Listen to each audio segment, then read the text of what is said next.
deu a oportunidade aqui até meia-noite, então está cedo ainda. Quero saudar a todos com a paz do Senhor Jesus, amém? É motivo de grandíssima alegria poder estar aqui, né? Mais uma vez revendo alguns irmãos, revendo alguns rostos que eu já conheci, vendo outros que eu ainda não conhecia. Louvo a Deus por conhecê-los. Eu quero agradecer ao pastor da igreja, que Deus possa ricamente abençoar a vida dele e pela confiabilidade que ele teve, né, em aceitar que nos fosse convidado. Eu quero agradecer também ao Bruno, que tão gentilmente me fez o convite, amém? E eu quero mais ainda agradecer aos amigos, porque eu sempre falo com os meus amigos que estão sempre comigo, que me conforta bastante, né, tê-los por perto. Então, que o Senhor possa abençoar a vida de cada um, também a vida da igreja, amém? Irmãos, a palavra do Senhor ela é tremenda e Ele já tem falado aqui nessa noite.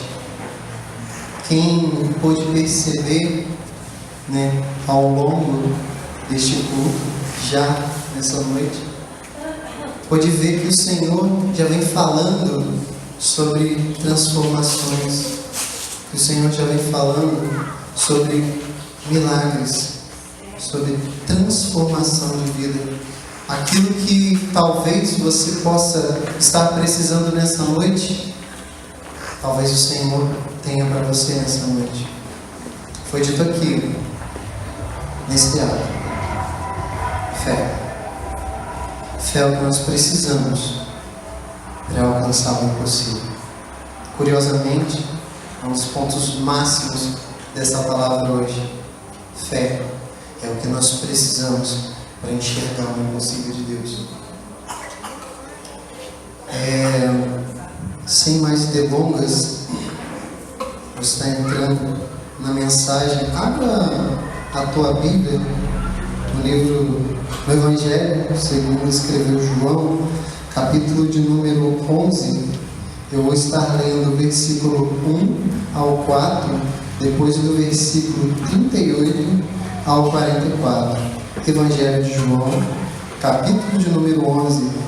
Eu vou estar lendo do versículo 1 ao 4, depois do versículo 38 ao versículo 44. Mais uma vez, Evangelho de João, capítulo de número 11. Vou estar lendo do versículo número 1 até o versículo 4, depois do versículo 38 até o versículo 44.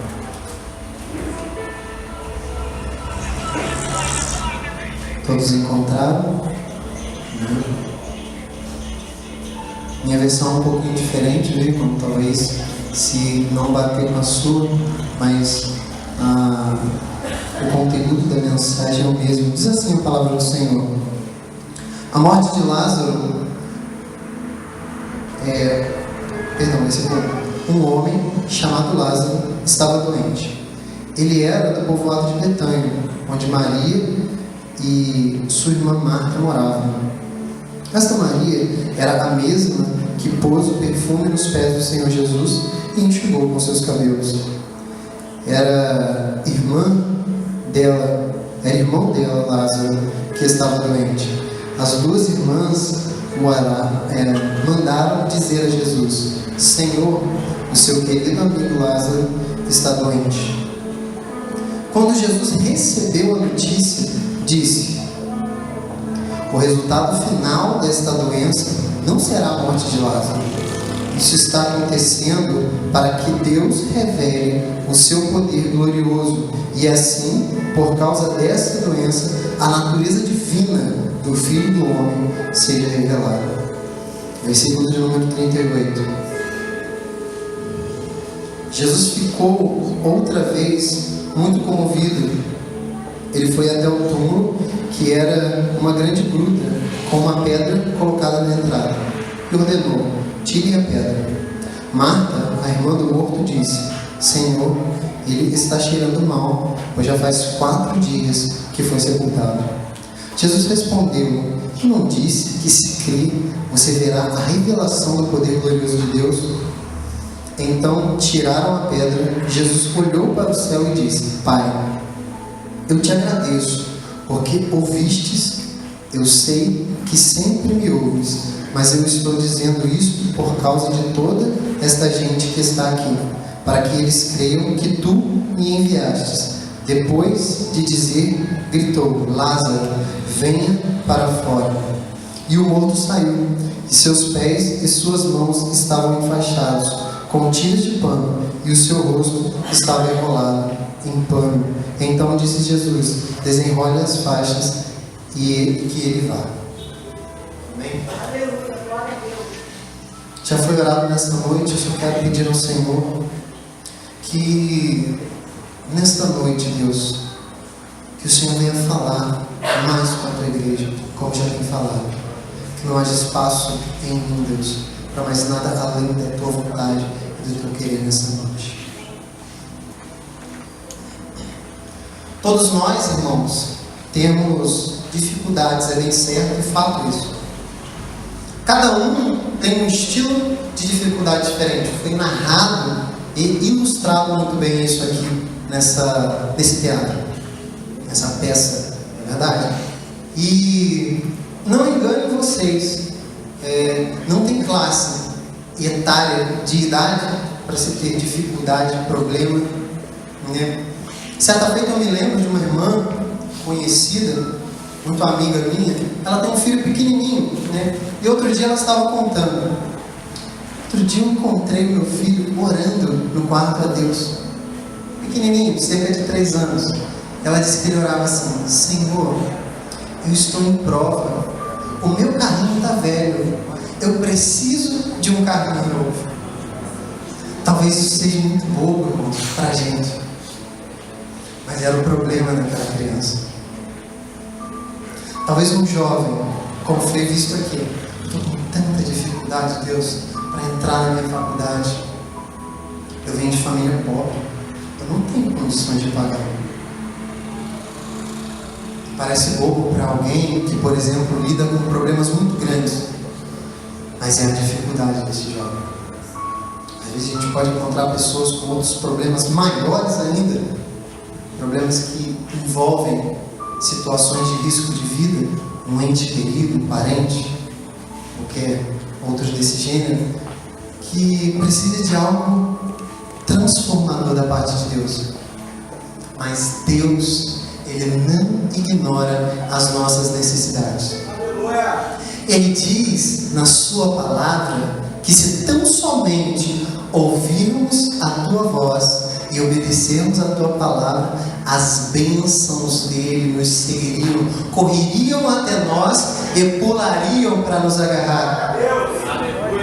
Entenda bem, o impossível é questão de opinião. Nosso Deus é o Deus conhecido como Deus do impossível. E a pergunta nesta noite é: o que é impossível para você? O que tem sido impossível para você nesta noite? Pare e pense, reflita. O que tem trago muita dificuldade para você? Esse Deus não ignora isso. Eu me lembro de um outro trecho da Bíblia que fala, né, que existia um tanque onde as águas eram agitadas e um certo homem, né, enfermo, precisava da cura da parte de Deus. E ele sabia que todas as vezes que o anjo agitava essas águas, curas e milagres aconteciam. Então ele entendia: eu preciso ir lá. Primeira coisa que eu quero que você entenda: o milagre acontece onde Deus está. Aleluia! Existe muita gente que acha que para acontecer milagre, para acontecer transformações, né, da parte de Deus nas nossas vidas, é preciso muita coisa. É preciso uma oração de meia hora, sei lá, Deus, abençoa,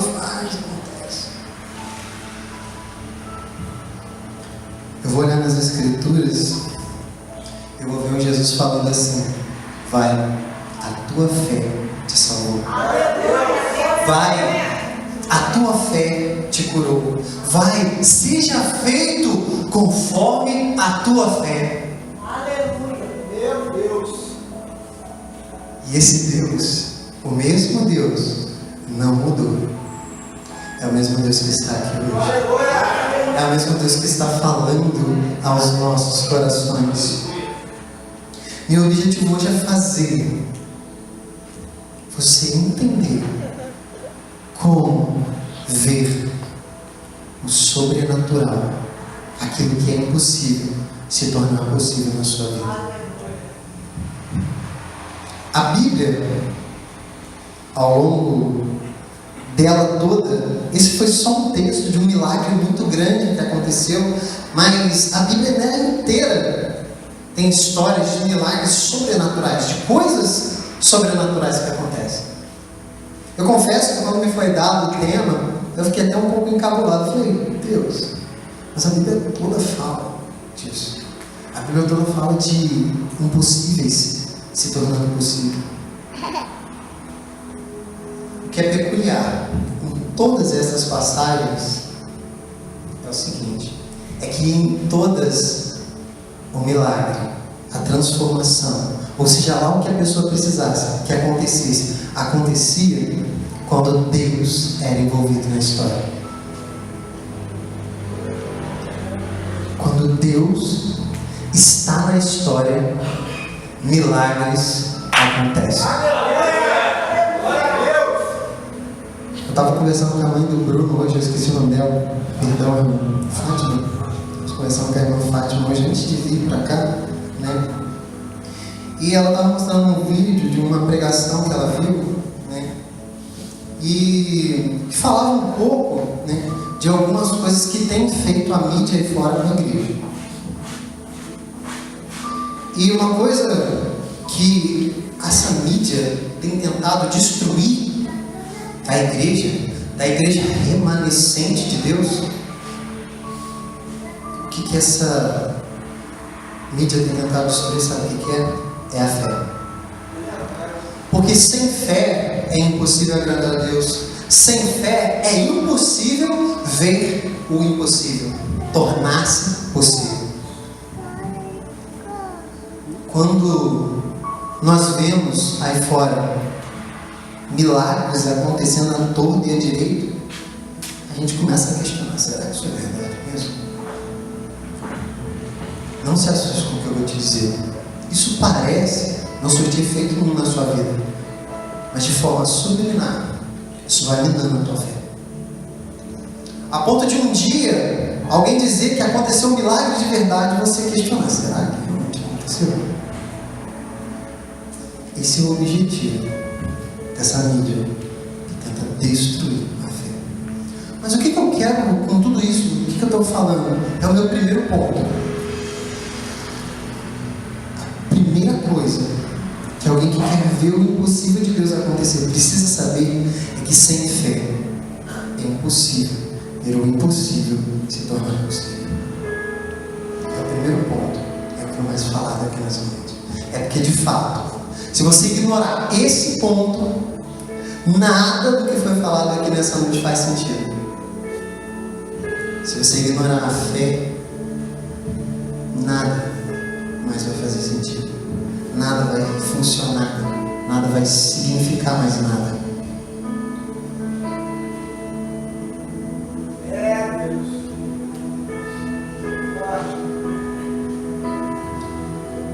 Outra coisa que eu entendo ao analisar a Bíblia, para poder trazer para vocês como esse impossível, né, vai se tornar possível. Como eu já disse anteriormente, esse Deus ao qual nós servimos, ele é especialista em fazer isso, tornar o impossível possível. Mas como isso aconteceu ao longo da história? O que eu consigo extrair dos textos da Bíblia para mim poder, né, quem sabe, ver um impossível de Deus acontecer na minha vida? Quem sabe? A segunda coisa quem quer ver o impossível de Deus acontecer precisa saber que Deus não age quando é possível para o homem agir. Entenda bem. Se você quer ver o impossível de Deus acontecer, é melhor arregaçar as mangas e começar a trabalhar. Porque Deus não faz nada sem propósito. Deus não faz nada por fazer. Se você quer ver o impossível de Deus acontecer, arregace as suas mangas, comece a trabalhar, porque eu já disse anteriormente que o milagre, as coisas da parte de Deus que são bênçãos para a sua vida, elas vão correr atrás de você. Você não precisa correr atrás de milagre. O teu Deus já prometeu que as bênçãos vão correr atrás de você. E eu conheço inúmeras histórias de pessoas que relatam o quão maravilhoso é Deus agir dessa forma nas nossas vidas. Quando dá para o homem fazer, Deus não faz.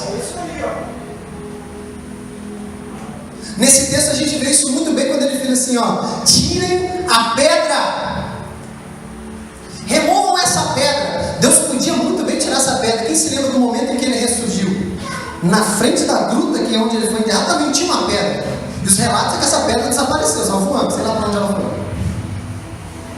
Metros de distância, sei lá. Então para ele era muito fácil tirar uma pedra. O que ele pediu para aqueles homens tirar? Deus estava nos ensinando através de um milagre. Olha só o que o texto disse aqui. O resultado final desta doença não é a morte de Lázaro. Tudo que estava acontecendo não é para que a família se entristecesse com o luto da perda de Lázaro. Não. Deus estava querendo trazer um ensinamento futurístico, não só para aquele tempo, mas para o meu tempo e para o seu também, para que nós entendêssemos ao longo de todas essas histórias que a Bíblia relata, que Ele faz e acontece, que Ele é o Deus que transforma o impossível em possível. Ele vai dizer assim: isso está acontecendo porque Deus, para que Deus revele seu poder glorioso e que a natureza divina do Filho do Homem seja revelada. A natureza divina de Deus precisa ser revelada em nós.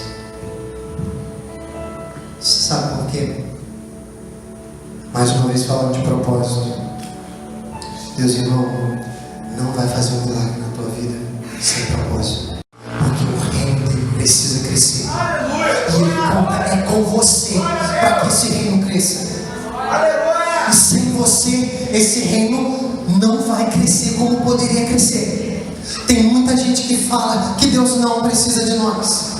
Meu irmão, realmente você não é insubstituível.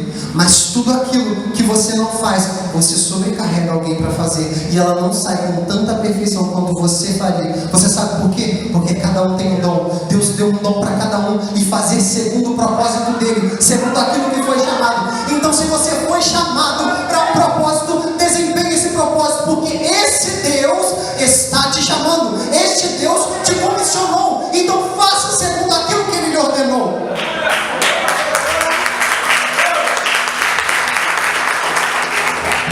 Te chamou a tua. Aleluia! Melhor do que eu, melhor que qualquer um de nós, pastor que dirige uma igreja, que vai poder dizer para vocês. A partir do momento que nós nos colocamos na posição de fazer a vontade de Deus, realmente vem muitos levantes, mas esses levantes não se comparam com as bênçãos que o Senhor derrama sobre as nossas vidas.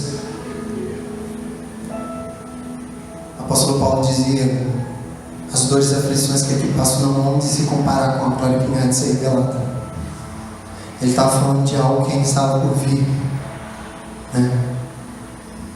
Mas eu te digo que ainda que você vai experimentar coisas sobrenaturais da parte de Deus, que ainda aqui você vai experimentar coisas lindas da parte de Deus, se tão somente colocar o teu coração no propósito dele. Glória a Deus.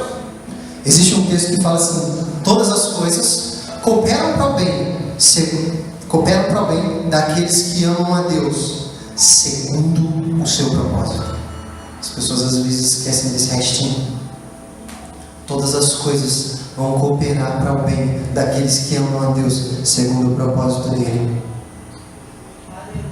Você não quer cumprir o propósito de Deus? Não cobre que Ele não queira te abençoar. Você não quer cumprir o propósito de Deus? Não cobre que o teu impossível não tem se tornado possível. Meu Deus. Agora eu quero te dizer outra coisa nesta noite. Se você está disposto a cumprir o propósito de Deus, a Bíblia também traz mais um ensinamento para mim e para você. Ela fala o seguinte: aquele que quiser vir após mim, tome a sua cruz e siga. Aquele que quiser vir após mim, tome a tua cruz e me siga. O Senhor está dizendo, em outras palavras, é o seguinte: aquele que quiser vir até mim, pega aquilo que eu te chamei para fazer, faça e então siga. Deus está dizendo o seguinte: a igreja precisa de você. Existe aquele casal de amigo que você tem que ainda não conhece o Senhor, precisa de você.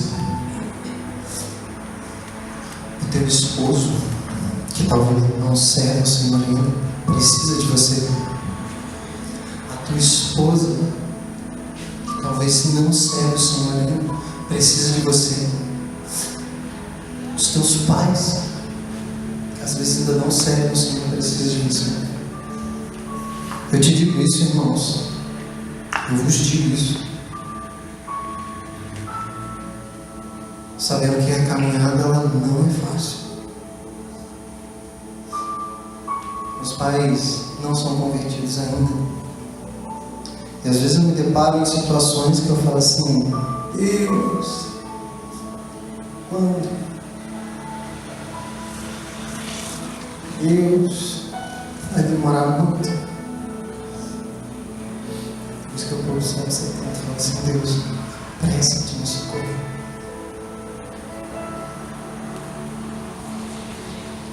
Mas a palavra de Deus nos fala que em todas as coisas nós somos mais do que vencedores. Deus nos fala com esta palavra o seguinte: não importa o quanto esteja difícil, adore. Não importa o quanto esteja difícil, glorifica. Não importa o quanto esteja difícil, louve. Não importa o quanto esteja difícil, ame. Porque em todas estas coisas vós sois mais do que vencedores. Terceira coisa que alguém que quer ver o impossível de Deus acontecer precisa saber: que Deus age segundo os seus propósitos. Eu até adiantei esse ponto várias vezes. Como eu disse anteriormente, Deus não vai fazer algo simplesmente para te deixar feliz, embora Ele se agrade de abençoar os seus. Ele vai fazer as coisas segundo um propósito maior, o bem máximo do mundo. E como é que ela fez? Eu não lembro agora, mas no seminário a gente estudando, né? A gente definiu o bem máximo de toda a humanidade e do universo e de cada indivíduo para o bem do homem. Enfim, isso quer dizer o seguinte: que Deus tem um propósito maior. Não que você não seja importante para Ele. Tem algo que é muito mais alto, é muito mais importante. Os nossos caminhos não se comparam aos dele.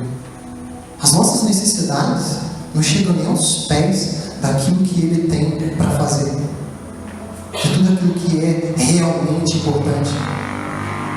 Às vezes, porque está frio, fala assim, pô, não vejo nada. Aí chovendo, fala assim, não está chovendo, o pastor vai me perdoar, não. Isso são coisas que às vezes nos atrapalham. Realmente frio é muito ruim, né? Tem gente que gosta, eu particularmente gosto do calor. Chuva, incomoda, a gente fica molhado, né? Mas isso não se compara ao que Deus tem para fazer. Isso não se compara com o que realmente é importante. Se nós realmente parássemos para pensar o quão importante é esta obra, talvez todos nós que estamos aqui estaremos muito mais empenhados nesta obra. Irmãos, quando eu digo isso, a palavra corta aqui também, tá? Acho que corta comigo. Não, está falando comigo também. E falando muito forte. Uma coisa curiosa é o seguinte: Deus, Ele sempre foi para os povos, né? Ou melhor, especificamente para o povo de Israel, em momentos mais específicos ainda, aquilo que o povo precisava. O que você quer dizer?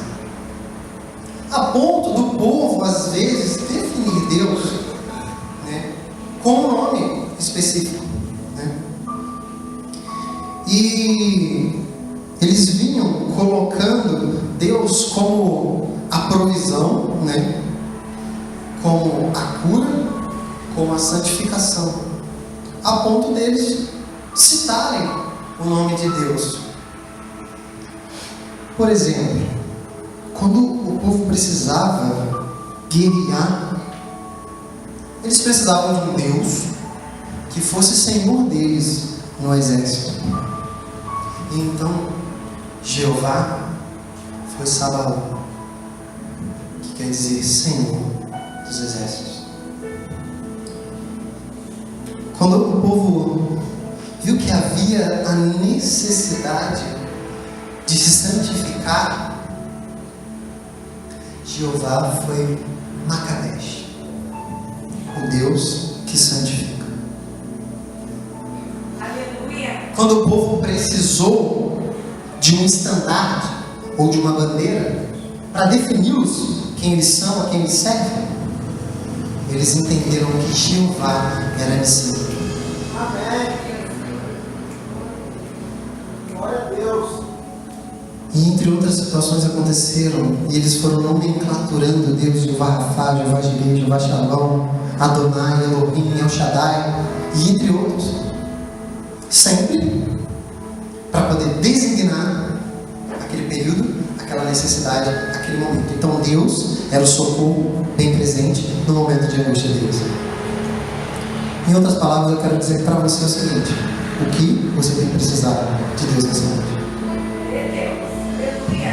Ele está aqui, irmãos. Ele está aqui. Aleluia. Ele te pergunta nesta noite: Meu Deus.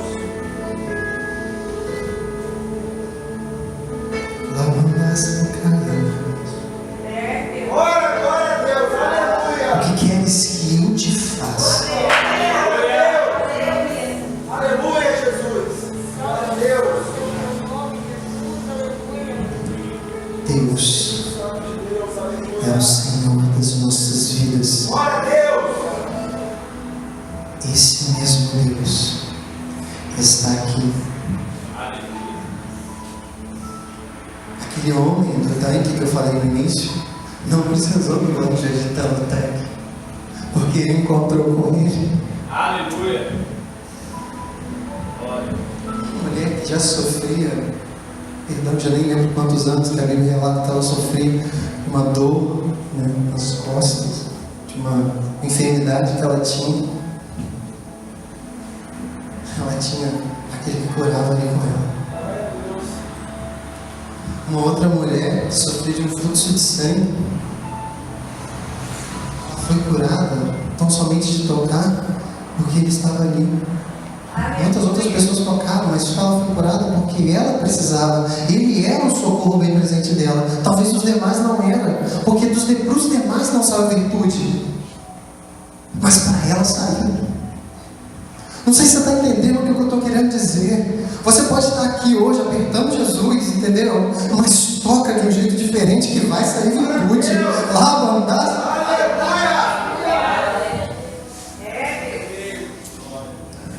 Toca de um jeito diferente que sai virtude. Aleluia. Glória, glória, glória a Deus. Aleluia. Santo, santo é o teu nome, Jesus. Aleluia. Senhor, meu Deus. Aleluia. Ele te dá essa oportunidade. Irmãos, a Bíblia diz que nós estamos vivendo a última hora. Quando ela fala a última hora, é a última oportunidade.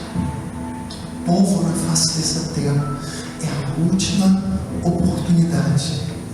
É Deus. Não perca tempo. Não perca tempo. Quarta coisa que alguém precisa saber quando quer ver o impossível de Deus se tornar possível, é que o impossível só acontece quando depositamos nossa esperança em Deus.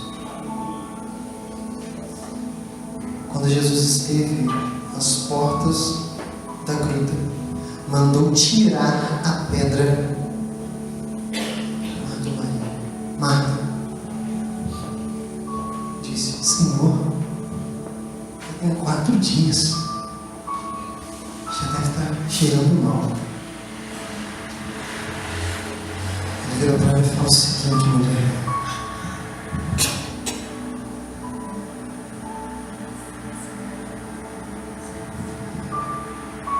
eu não disse que se você crer, verás a revelação do poder glorioso de Deus? A pergunta nessa noite é: porventura o Senhor já não te disse que se credes, verás a revelação do poder glorioso de Deus na tua vida?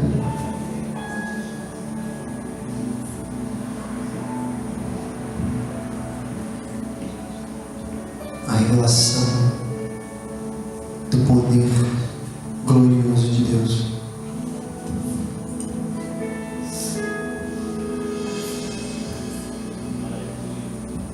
Encha-se, irmão, desse poder.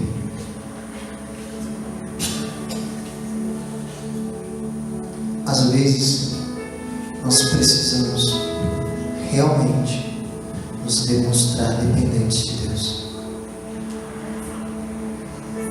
Nos demonstrar necessitados. Render a Ele, dizendo: meu Deus, Senhor, Senhor,